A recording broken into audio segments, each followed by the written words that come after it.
As part of our Chakra Activation series, I was inspired by Source to invite a beautiful being, Nia Nyree. She's a Kundalini Yoga teacher, and she's with us today. Nia has been pivotal in my spiritual journey, and I have participated in many of her yoga classes and even incubators for deeper healing, namely the Brown Girls Blueprint for Healing. So, if you've been tuning in thus far, we talked about a bunch of different topics, but specifically the chakras and how we can activate them and what their importance is to us in this modern world, but also how it affected the ancient world too.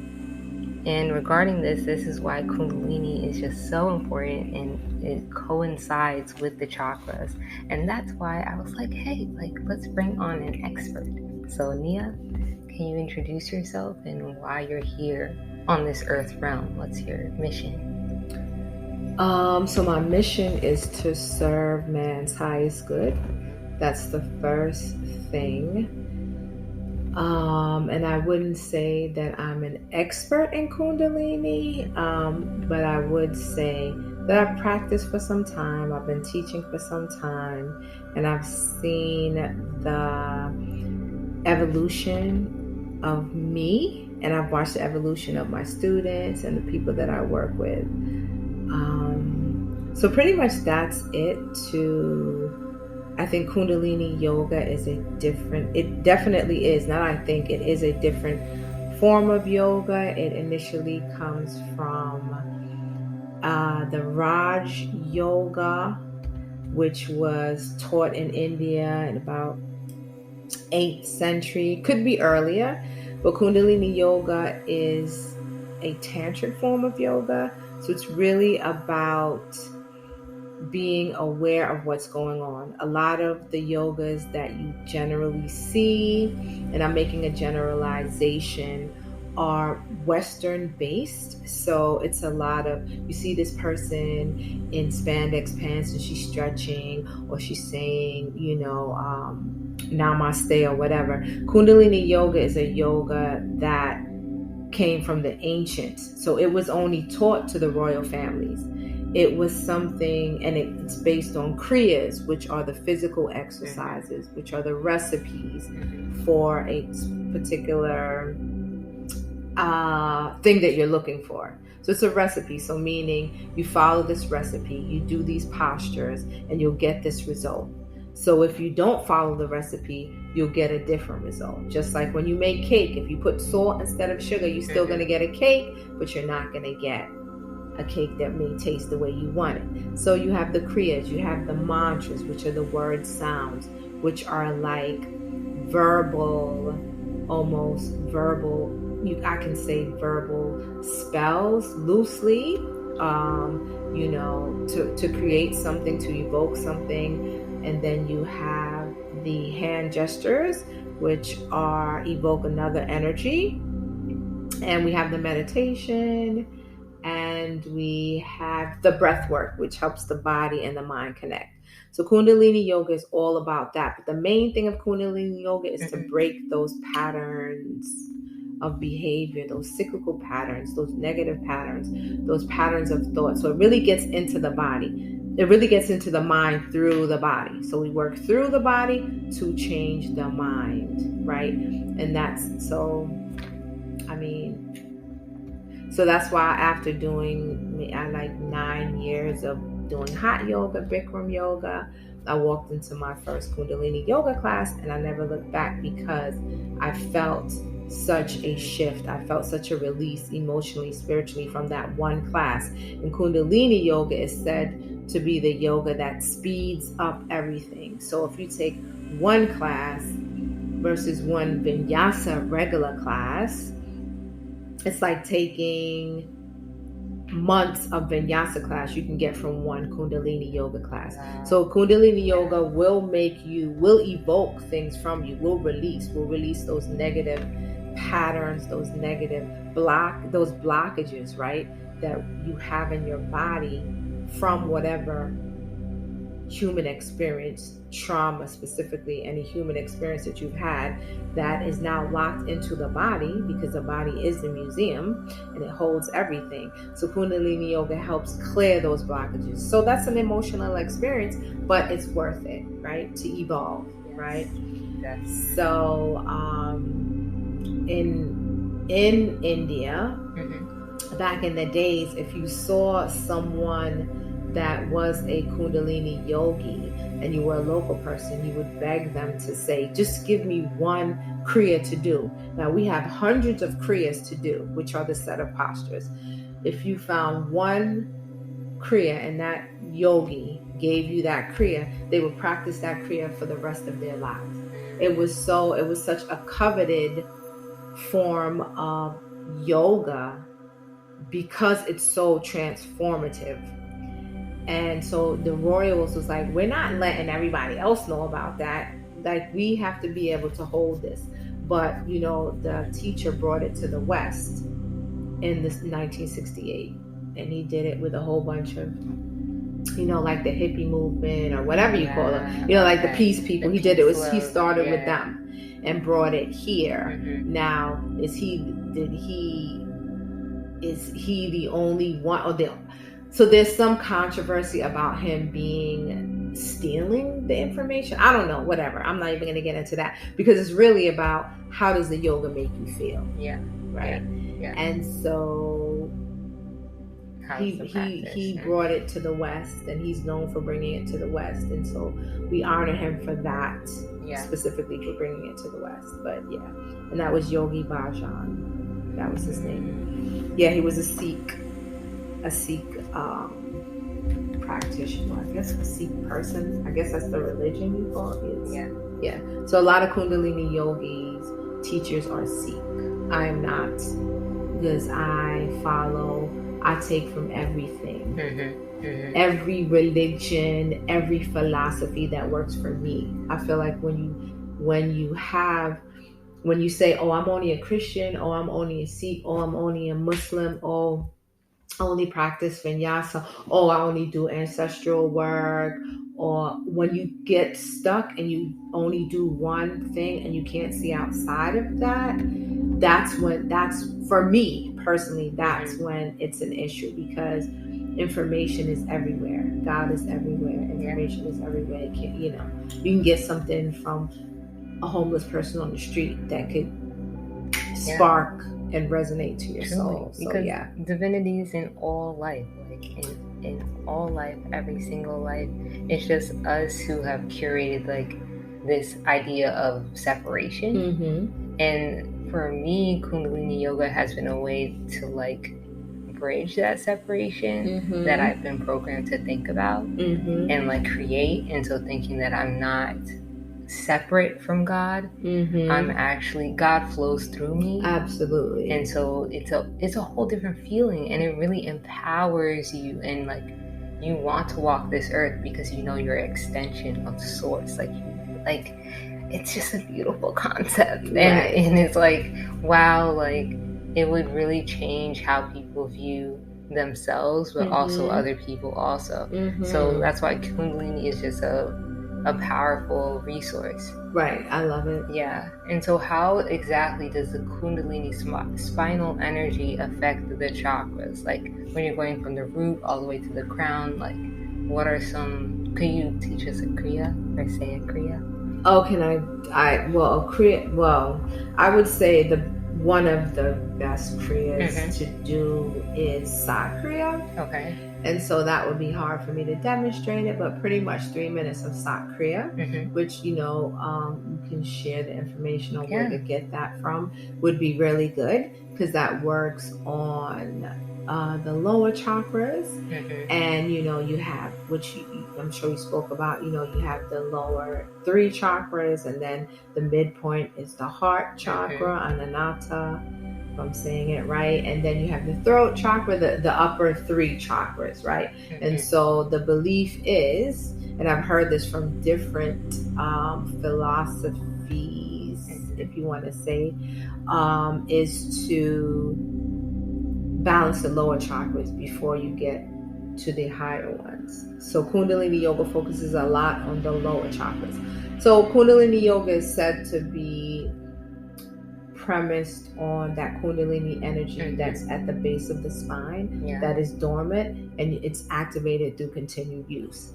It's reference to almost like a snake-like energy. It's reference to a snake. I think Kundalini Yoga may mean snake in Sanskrit. However, it's about that energy, and as that energy rises through up the spine, it affects the chakras. It helps open them. It helps clear blockages. And it really gives you a sense of peace and joy. But, you got to go through that shit first. Okay, you got to go through that dirt. You got to go through that shadow, because that shadow is the serious stuff, right? Not everybody on the light and love community. However, the shadow side has more information, has more profound growth for you than just being like, I'm all peace, light, and love, because there's a balance. But that shadow side is the side that no one sees, that you don't want anybody to see, that you don't even want to admit to yourself. And that comes from the childhood stuff. So if you don't work through that, you will always continue to project stuff that you're not even aware of on the conscious level. So it's really important so Kundalini does that, thank God. It really works on that subconscious stuff, and helping balance the chakras, but there's a subconscious too, which is heavy. The subconscious is really the part that you want to work on, because we are motivated. 95% of our thoughts are motivated by the subconscious. So we're only conscious of 5% of our thoughts. So if you can really go in to try to reprogram the subconscious from the things that we picked up as children, based on whatever we were going through, from the stories we created as children, based on whatever we were going through, that we continue to carry. If you can get into that and try to change the narrative, the outdated programming that we have, the loops of thoughts, because it's said that we have the same thoughts over and over and over again, but then you're not aware of it because it's the subconscious, and the subconscious evolves from 0 to 7. At that time is our formative years. At that time is when we don't know anything. We're just taking information. So they're like, oh, that's why they say children are like sponges. They just taking information. They're taking information, but they're not able to conceptualize why things are happening. Why is this person act crazy in my life? Why do I see this on TV? Why do all the men in my life act a certain way? So I'm not able to understand, but I just receive the information. And because the brain is an efficiency machine that is always trying to create patterns as to why things happen, I'll naturally create a story. This is happening because of this. And then I carry that story into my adulthood and don't understand why most of us adults are like kids walking around with these traumatized souls, with this subconscious blueprint, this outdated stuff that don't serve us. So Kundalini Yoga really helps. Thank God Kundalini Yoga helps with that, so yes, definitely. It definitely helps. Like, I'm a testimony just because Kundalini Yoga definitely broke up different things in my subconscious about dental school and about like becoming a certain type of fixture in society. Was it really about me and what I genuinely wanted to bring to the world, or what I deeply knew I should bring to the world, or this is what what was expected of me, and really what I thought was expected of me? It's not necessarily per se that all these people were telling me that, hey, like, you have to do this or you have to do that. And it's like, we do make up stuff. We really do make up stories in our mind. And it's just like, I guess, not identifying with those stories anymore and realizing that those things, that's the object of our focus, but who's the subject? Right. You're you are the subject of everything in life. So that's why you have the power over all these things. But when you so closely identify with the objects, and that's like in anything, the object in any situation, it could be worry, it could be fear, it could be something tangible, but just focusing on something external as some sort of source is just like no, you're looking at it backwards, and that's it. Like that's it. A lot of us are just looking at things backwards, and it's like, well, we really have to take a step back and like not identify with our thoughts and emotions. And that's hard. Yeah, and that's hard. And so it is hard. And the indicator to know if something is right for you or not, and which is so good about Kundalini Yoga, is it helps you through the breath work, through the postures, to start being aware of what's going on in the body. Because they always tell you, I mean, I learned growing up, like, listen to your mind. Your heart doesn't know. But the body is the teacher, and the body, that's why they have this book that I keep hearing people talk about. The body keeps the score, right? Yes. And so, and so I haven't read it, but I kind of understand that the body is the museum that holds, the body's like a tape recorder. I mean, I learned that from, for like 26 years ago when I was taking Sacred Women. It was like the body, tape recorders, everything that's going on. The mind allows you to forget, but the body never does. And so it's for us to start concentrating on what the body is telling us. So when you get a feeling, or being more intuitive, start connecting to your intuition. When you get a feeling about somebody, and you don't let the mind tell you you're different. No, go by what you're feeling, and that's how you know. And even the breath work helps you to learn to start connecting with what you're feeling as well. But I always tell everybody, you are your best teacher. You know what's right for you. Don't listen to the chatter of what people tell you, because everybody's an individual, and everybody's going to tell you what's right for them, no matter how much they try to be like, oh, even me, no matter how much as a teacher I'm trying to be objective, I'm still going to tell you what's my experience is based on what works for me. So you have to know that you are your own teacher as well. And you know what's right for you, and it starts by not by going but what feels right. And they don't teach us that. It's like, if it don't feel right, then this person's not good. You know what I'm saying? If you meet somebody and they talk, oh yes, and you're like, oh, but this person doesn't feel right. This person feels like a liar or whatever. This person feels, like they're not a good person. But the mind tells you, oh, but they're a pillar of the community. They, I know they're children, or you know what I'm saying, they've done all this. But if your body's telling you different, it's your body that knows.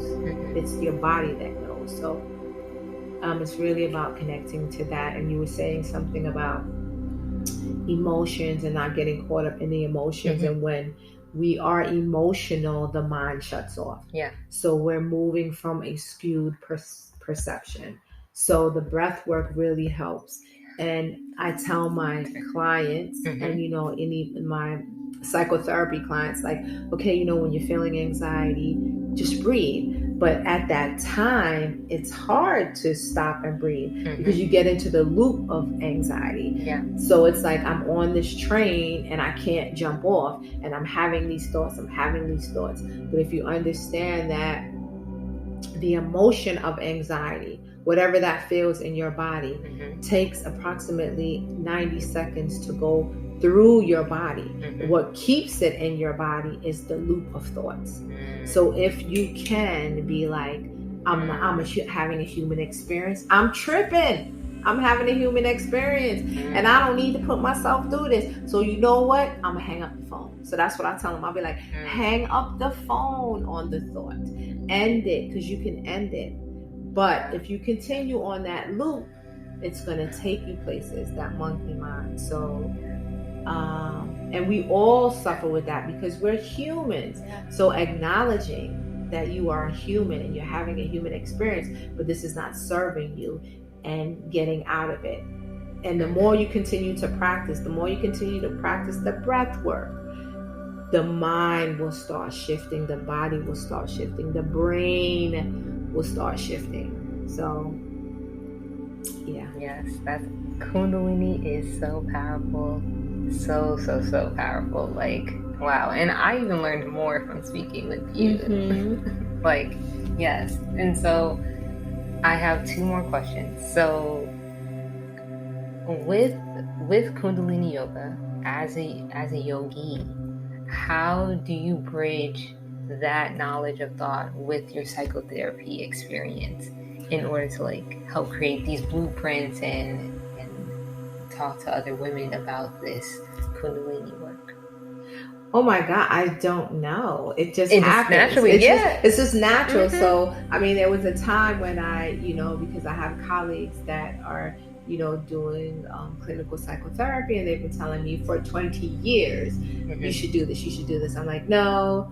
When I was interning and doing psychotherapy, Mm-hmm. like more than 20 years, let's say 30 years ago, Mm-hmm. I got too pulled into what was going on with my clients. And when you're too pulled in, you can't serve them because you're being too much into them. So you really can't, your judgment is skewed. Mm-hmm. So I was like, no, I don't want to do it. But I find that in doing the Kundalini, and I find that in working with women, it's the same thing you are doing. It's like life coaching or yoga therapy, which is, I have clients that I do the yoga therapy with as well. Mm-hmm. You come, you talk to me, I'm doing life coaching, but it's really psychotherapy. It's all the same. And I don't want to minimize psychotherapy. And psychotherapy really is based on psychoanalysis and diagnosis and things like that, right? So you do the life coaching, and then you're like, okay, I think this, based on what you're saying, I think this breath work practice would help you. This journaling prompts would help you. And also, or doing a posture or doing whatever, right? Here is your prescription.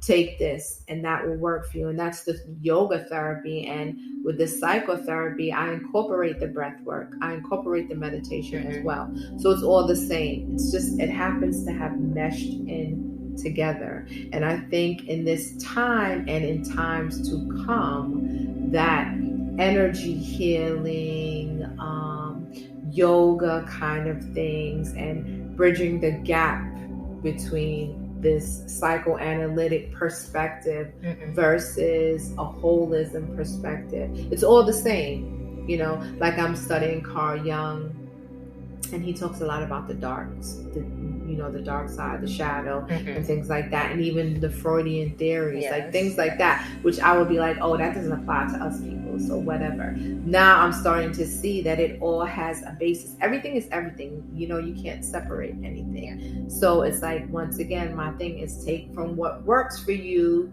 and use it, and also have compassion for your fellow man. Like, everybody is not where you are, and you are not where everybody is. Like, we're all here to grow. Even the person that in your perspective, might not know anything. Because to me, I have a little bit of knowledge. Like, when you get to a certain level, you understand that you really don't know anything, but we're just constantly growing. We're constantly trying to evolve, and having compassion for people.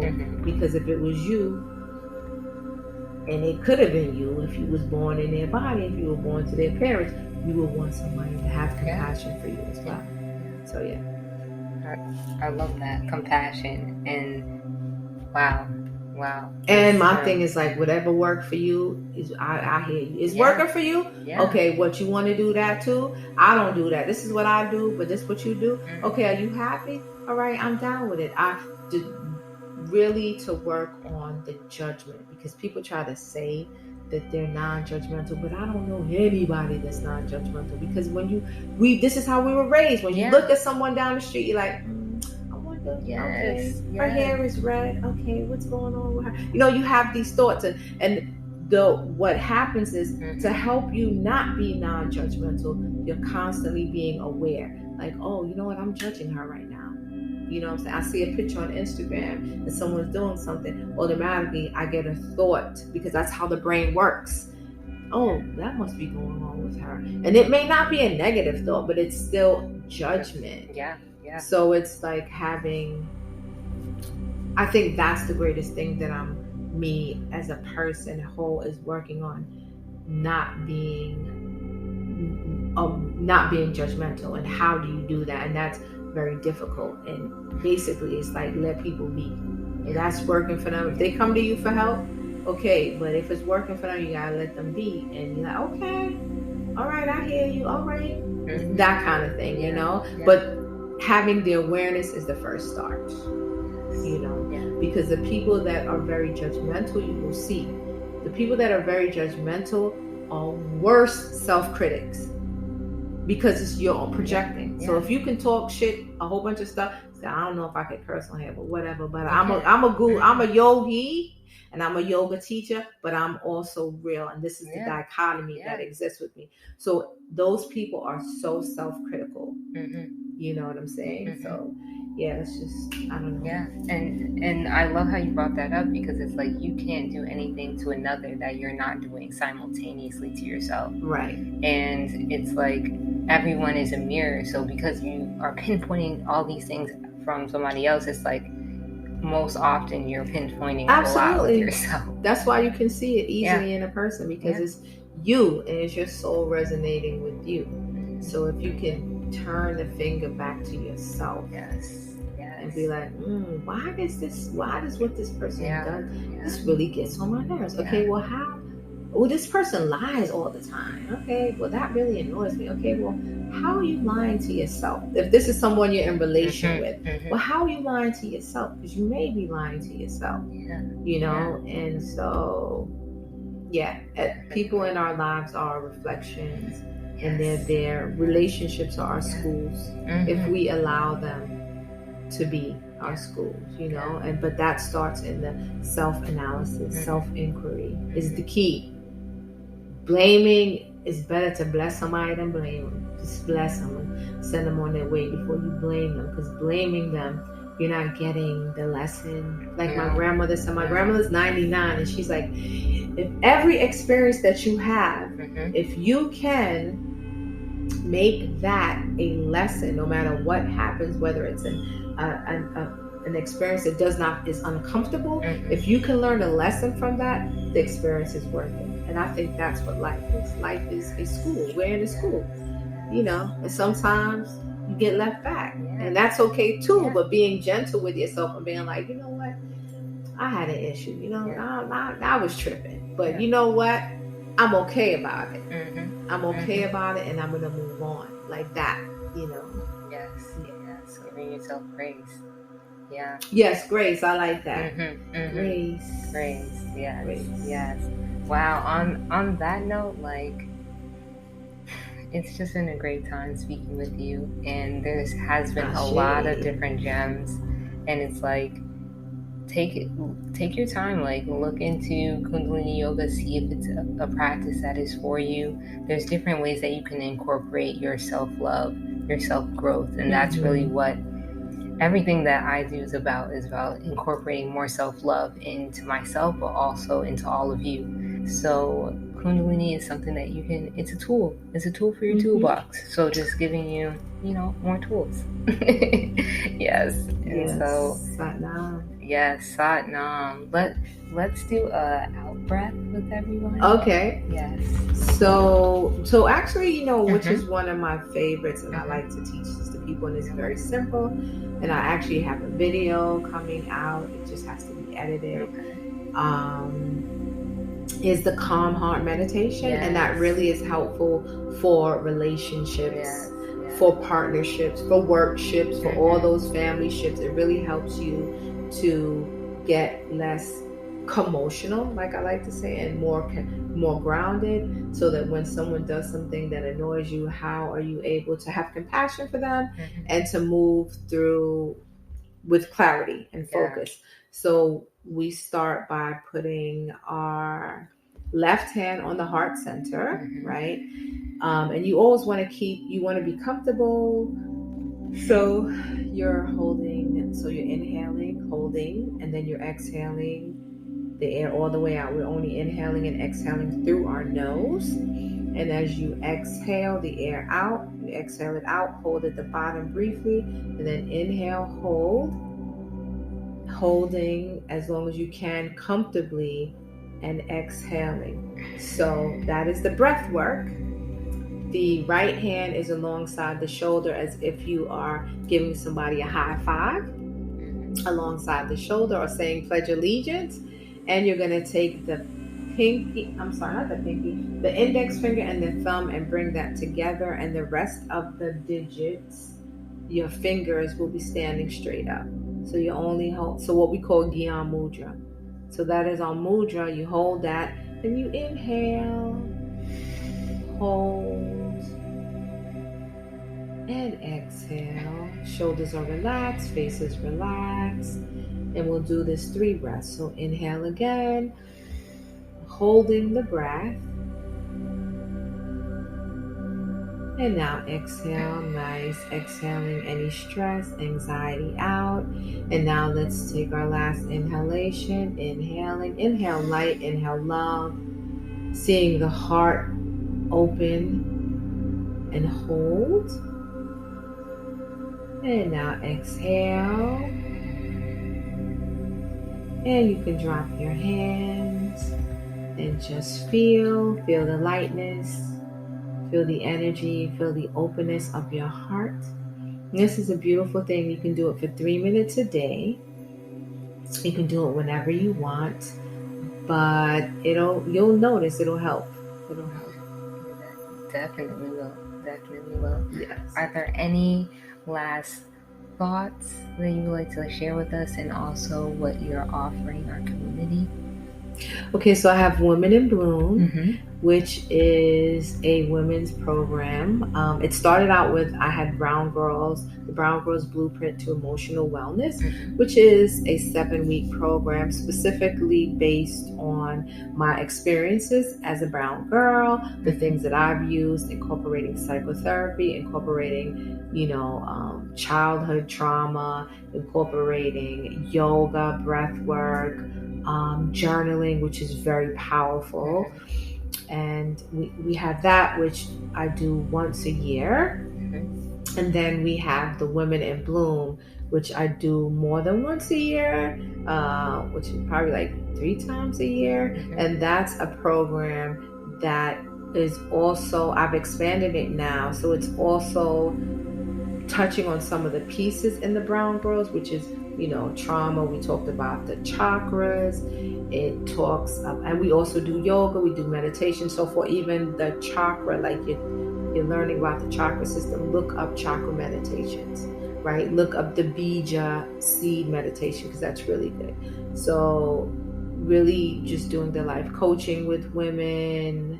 And the Women in Bloom is for everyone, right? It's not for brown girls or, the POC. I don't know if that's, or BIPOC. I don't even know if that's like politically correct or whatever, but I'm saying people that got color, okay? Yeah. So this is for everyone, who wants to join, but it's really helping you harness that divine feminine energy. And once you're able to do that, you affect everyone in your life, because the woman is very, very powerful. She's a creator. She's a creator of life. So you affect the people in your lives.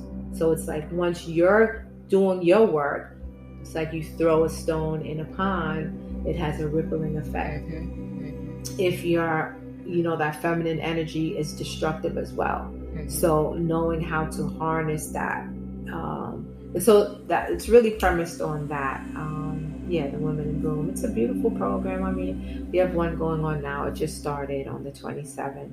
I tend to not take more than 12 women because I want it to be, so we're at capacity now. So I want it to be like, I want to be able to tap into all the women and give them opportunity to express or, But yeah, let's see. I'll probably do one again, but after I come back from India, because I'm going to be going to India in a couple of months, just to, beautiful, And I'm thinking about turning the India trip into a retreat. So for people that want to go, I've just decided that this week, if I get the download that says, oh, maybe you want to consider this, I tend to go with it. So I'm strongly considering doing it as a retreat. And beautiful. I have the space. The space is beautiful. It's in the Himalayas. So it's, and just being there amongst that energy, nestled in the Himalayas, like that's like life-changing right there, and but that's what I have going on right now. Yes, that's exciting. And you also have a beginner's guide to crystals. All right, my book, link in bio.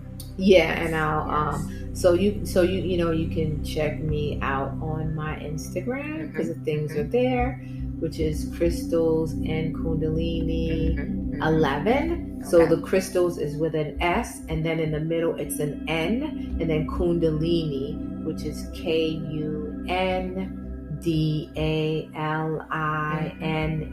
11. Yes. And then that's also my website. You can look at my website. It's the same name, Crystals and Kundalini. And I have a YouTube that's coming up. We'll put everything. The book was called I'm saying was because I'm starting the next book, which is going to expand on that. But that is Crystals for the Urban Chick. Yes. And that was for, one day I was just on the train and it was like, write a book with 11 crystals for people of color and not for people, geared to what? Because I'm a person of color, right? So I was going to these seminars, I was going to these bookstores or these crystal stores, and it's like, I'm the only one looking like this. And people of color, because of their experience in this country, around the world, need the healing a lot. And so I feel like when you open a crystal book, it's huge. And it's like, oh my gosh, that's daunting. So my thing was like, make a crystal book for beginners and for people that just want to open a book and look at the book, know a crystal, know what it's for, know how to care for it, and basic information. So so that's the book. It's on Amazon, but you can also order it through my website, which will be better because Amazon takes their money. You know how they are. But so those are the things. And I also do psychotherapy individually. I do that, and I do yoga therapy and life coaching, with women and stuff, and Reiki as well. Actually, I started doing Reiki now. Are you offering bookings for Reiki? Yeah, I do. Yeah. Okay. So that's something that I do as well. Like virtual too? I have not tried virtual. Okay, just asking. No, but I do it here, and I incorporate Native American prayers. All kinds of different stuff. Just like how when I first got Reiki, I went to a shaman, and all the things that she did for me in terms of, that was my first beginning of anything. Wow. Was going for Reiki. Well, I was doing yoga for like 8 years, right? Vinyasa, but then I went to get Reiki done, and all the stuff that she did for me was the opening. Working on my chakras, my solar plexus, which was blocked, and then it just started from there. Then I went to go see her, and I ended up going the wrong day, and it was a Kundalini class. I'm like, what is this? And then I go into the Kundalini class, and I'm like, oh, this is weird. But by the end of the Kundalini class, feel such a sense of release that right then and there, I was like, I'm going, what is this? And the teacher was talking about she's doing a 6-week seminar, some kind of 6-week thing, and I was like, I'm joining. And then I was able to, an immersion program, so she did it weekly, and I was able to take a weekly class with her, and that was what shifted my life. From that 6 weeks of taking classes every week, that shifted my life hugely. And then it was like, okay. And then it just so happens, everything organically. I wasn't planning on being a Kundalini yoga teacher. I was just planning on taking yoga, taking some yoga training to do restorative yoga to work with my clients, psychotherapy. Yeah. But it so ended up that I signed up for that. I was ready to go, and they were like, "Oh, we're not doing this anymore. We're not doing that program. Sorry." And I was stuck because I had took off time from work. So it's like, okay, what can I do next? So I called my friend in Cali, and she was like, "Oh, why don't you try this?" And I look at it and I see, oh, this is India. Okay. But keep in mind, and I don't mean to keep talking, but keep in mind, 10 years before that, when I was 40, I was like, I'm going to go to India for my 50th birthday. Yeah. That's what I kept telling myself. So then I see this, and I didn't remember this, and I was like, India. Okay, this lady's talking about come to India. And I look further and further, and I'm like, wow, my teachers are co-teaching on this. I'm like, oh, this is where I'm supposed to be. And so it just so happens. And then I asked my teacher, and I had only been doing yoga for Kundalini Yoga for not that long. And I said, do you think that I could be a teacher? She's like, of course you could be a teacher. Like, you're ready for this. And it so happened that she was there in India with us, and, and it was a great experience. And I was there with 75 other students from around the world. And I also had epiphany then, like, okay, I need to bring this to the community, to my community, because I was the only person of color amongst all those international students. And I was like, oh no, we need this. We need this so bad. So I was like, no, that's what I'm going to do. I'm going to bring it. It's for everybody, but I gear my classes so that there's that soulful feel. You know what I'm saying? Because Kundalini is kind of whitewashed. It is. And we know that. You know what I'm saying? Yoga is whitewashed, and this yoga, and even Kundalini yoga, came from people of color. Like, you best to believe it came from Africa. As far as I'm concerned, I know it had to come from Africa, even though they can't date it back, but everything comes from Africa, as far as I'm concerned. So, Egypt, so, so that is all. Thank you for listening. Thank you for sharing. Yes, Thank you for sharing. This has been beautiful. Ashe. Yes. Ashe. Thank you to the ancestors. My strong, powerful ancestors that guide me, that walk with me, that guide me, that direct me, that continue to hold me up. Thank you to the God, the universe, the source of all things. Yes, Ashe. Ashe. Peace. Peace.